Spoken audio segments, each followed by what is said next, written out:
Next, we have Michael Cornish. Michael is the policy lead with the Australian Land Conservation Alliance, Australia's peak body for private land conservation. ALCA brings together organisations that work to conserve, manage and restore nature on privately managed land. Please welcome Michael.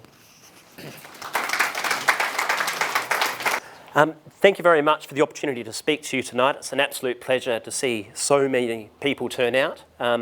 It's obviously a testament to the great work that the Revitalising program has been doing, but also obviously to your great interest in what is such a wonderful set of activities you're all engaged in. Oh, there's actually a thing here for me to press. Very good. So I'm coming to you to speak to you about really just two things. The first is to introduce the Australian Land Conservation Alliance, or ALCA, because obviously the whole words is a bit of a mouthful, and also to introduce a campaign that we're running in partnership with the Pew Charitable Trusts, which is Our Natural Legacy. Yeah, there we go.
If we could have, yep. Brilliant, and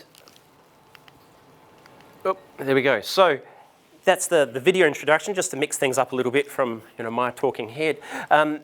Look, the Australian Land Conservation Alliance, what is it? It's Australia's peak body for private land conservation. Our members are organisations rather than individual landholders, but all of our members are working actively with landholders in partnership. Our land conservation efforts stretch across, as you can see, a huge amount of land, 3 million kilometres squared, more than 3,000 landholder partners, and as I say, we have 11 member organisations, but we're expanding very soon. If you want to have a look, there's the website, but if you just Google ALCA, ALCA, it should come up. These are our members. Some of these will be familiar to you. So we have a range of NGOs, including Nature Foundation here in South Australia.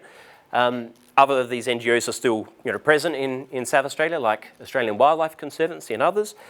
We also have some statutory authorities as part of our members. What are they? They're the government trusts that have been set up in a couple of the states to do private land conservation at scale. So Trust for Nature in Victoria, Queensland Trust for Nature in Queensland, and the Biodiversity Conservation Trust in New South Wales.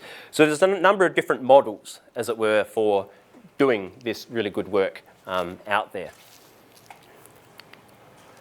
So what do we work on? I mean, look, this is to be honest, copy-pasted from our strategic plan, but I'll decipher it a little bit. But look, I mean, a lot of what we do is what peak bodies, peak bodies of any sort does, which was we try to help develop the sector. We try to speak with government decision makers and other decision makers around trying to get the right policies and regulations in place. So, for example, one big thing that's on our radar is that there hasn't been a federal program for private land conservation since 2013. So the federal government has been completely absent in this space. In some states, it's been absent. In other states, there's actually quite a lot of money going into this work. So, really good, of course, to see in South Australia that after a long hiatus, that the Revitalising program kicked off again. And, the incoming government is committed to continuing that, which is also good news. We also bring people and experts together to really try to think through a lot of the challenges, whether they're more sort of policy, government sort of type challenges, but also very practical on the ground type challenges. Also sharing experiences around, how to, do engagement with landholders most effectively, how to be the best, best at supporting landholders out there, and all sorts of environmental management things as well. And I mean, critically, I guess the last one is just a really big focus on people, and that. We really do see that people are the key interface in everything that we do. I mean, that's the case, I guess, for lots of organisations. But when you're dealing with the environment, there's a sense of sometimes of, well, it's out there and it's somehow separate to us. That might be true to an extent, but clearly, we are trying to be the agents of change. It's, our focus is around mobilising people and leveraging the expertise and experience of people. Now, we are running a campaign which is called Our Natural Legacy. What is this campaign all about? Well, there's thankfully a wonderful video to introduce it, and then I'll talk through it. Do you want the lights off again? Or? Oh, I don't mind. I mean, you can see it with the lights on, I take it? Yeah, I think we'll be all right. I think you can press the down. Okay. Oh, yeah.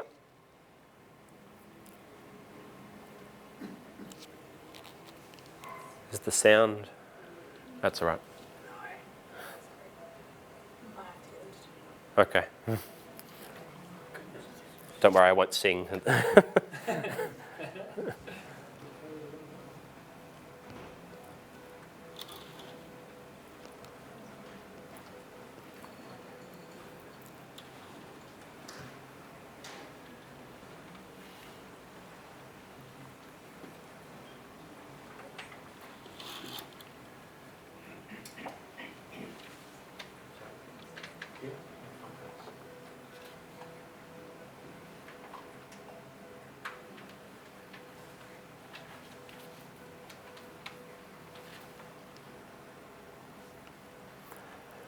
So this is a campaign in partnership with the Pew Charitable Trusts, and it's primary, it's a sort of a two-step process in a sense. One is about connecting private land conservation landholders together, and this is a prime example of exactly that sort of opportunity, in that often people feel they're out on a property, they're working by themselves, or there's maybe not the sense of that they're part of a big interconnected whole. It can feel a bit solitary perhaps at sometimes, the sort of work that, the sort of backbreaking work that is put into this.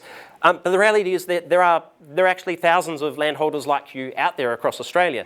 And we want you to be able to share your experience, your knowledge, your ups and downs, your successes, your failures with one another.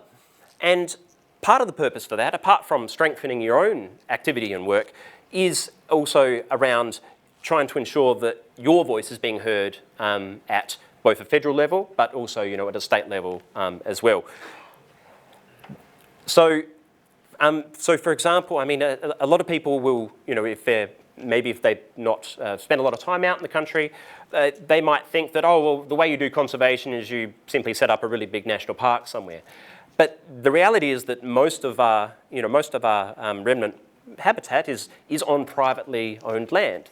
And, without taking privately owned land into account, there is no way that we're going to be able to protect the remaining biodiversity we have in Australia. So in order to get scale, to get serious scale, you have to think about private land, absolutely.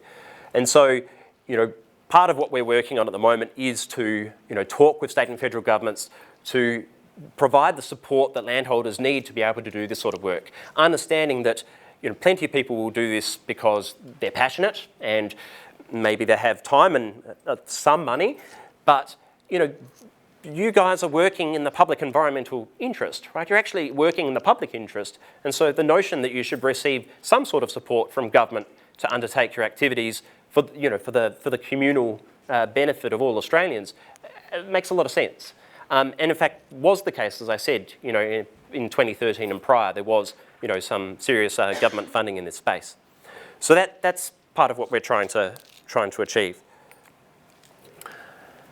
And so the campaign that we're looking at is really focused on individual landholders and their experiences, and trying to make sure that your stories are being heard by decision makers around this, so that, for example, the restarting the revitalising program, new government support for heritage agreements in our own state of South Australia, for that to continue, your voices need to be heard by government, right? They need to know of the really good work that you're doing and why it matters.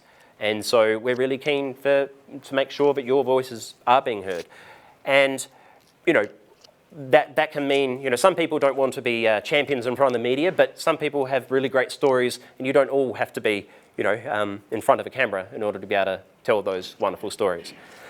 So, look, I will probably leave it there, and just to say that, look, do come up and speak to me afterwards, find out what, how it is that we can help your story to be, shared and told.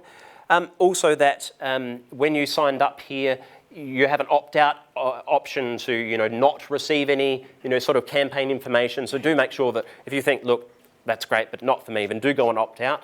But otherwise, we hope to be in touch to, find out more about what you're doing and how we can share your good news everywhere. So thanks very much.